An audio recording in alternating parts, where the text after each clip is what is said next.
e whaatalo whaatu sa mua iau mai moanga o tala nei o le nei tula.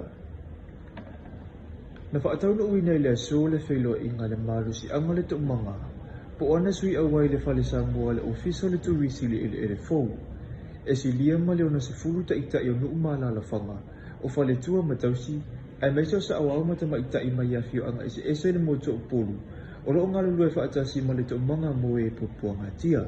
O le manu lau tio le neifonutanga i le so, e sa ili ai le tau wha ma le moe, i awala e se iti ai le tūlanga le whaatino ino matawhai o Yesui awai, i leo foi nā tu leo le au nanga le tuumanga, i taimi mana o miai ai maise mata upu tau sa wanga i tutono ainga, e tūla i mai i tutono o la tūlawa nuu mala la whanga, ma whaatu mawina i le file mu tutono le atu nuu.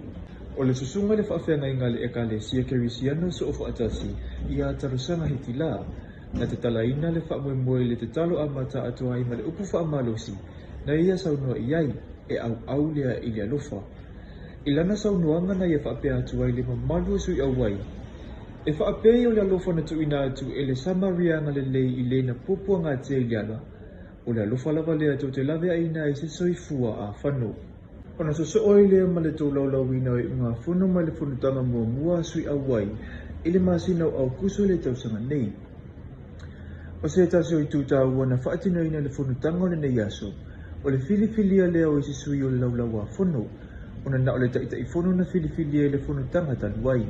Le awhionga i atu pola misi, ato ai ma le whaletua le whaafianga inga le ekalesi aso fitu sa mua tūtau tasi. Ia maanga o kene ti moe, na tau ave ina mai le tofinga whaafailau tusi le nā taimi.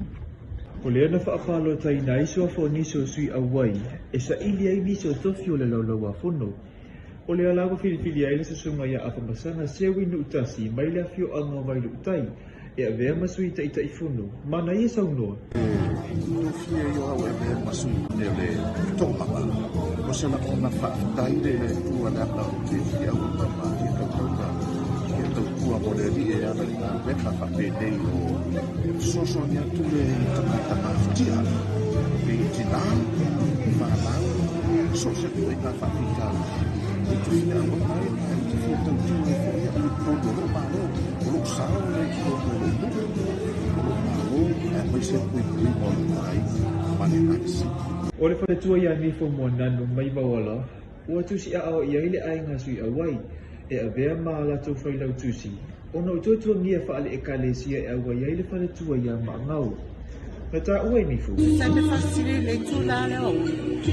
Ia ua la mona whaktai, ona uwhia o wholo ola, o te tau tua tuai i le aitu o le whalaptonga le tūmanga. E rina le ai, e le tongia le aitu pe maua. Ai o ta tonga uia ia o le wala le mai le avi, e batu se te sosoani. He le ngata i le nā. Ai o le awhionga ia ta ai titi sevesi nei, ua tōwhia nei e whai ma teo tupe. Hoi lātou nei, ua loa tau sanga o tau tua i le mālu. Maolo o tele fo ise tau whae lamu ina e ngā luenga le tuumanga, mo e wa sawaina. Na whaalia fina ngalo fia niso sui a wai le so, ila se e mai ai o le laulau mo filifilia i tō whinga le nei aso. Se la mona ma se mitamitanga i leo tangata le laulau fo. O le liti le o lewa o na moe e rito o manga ina ia maua nisi e ngā rurue ma tau ave rito whinga ina ia whaamarosia umasui awa i alara whanga ta itasi a wane ati na ino le leila enga o neko kalame lona lua o i lātou e mataala ma tau mo whai e ngā rurue whaatasi ina ia maua lea nganga o rito o manga o le ngā rurue e au no masitongi lona lua ofo ina le ola ina ia au na moe o loo sawa ina ma mafatia ma mana uia se sosoani. E na whae wina le nei mafutanga i le saunuanga le awhiona le peristena li tō manga moe popo ngā tia, ia sili niu rina chen. Na ia whamanatu ai le mamalu sui awai. E auna lātou mita, awa o i lātou o le pōtu o le tō manga. O i lātou fo i o le ainga i fisosoani i e wa popo ngā tia, o le ngaruenga lava lea le whaola. O le mautua i lao le laulau a whono le komiti whaatonu sui awai. O le ao lātou ilo i nai, whaatasi ma le ofiso le tuumanga.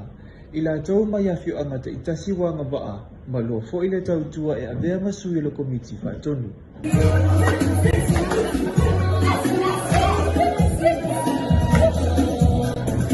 tana na mole nei aso, paso i fwea.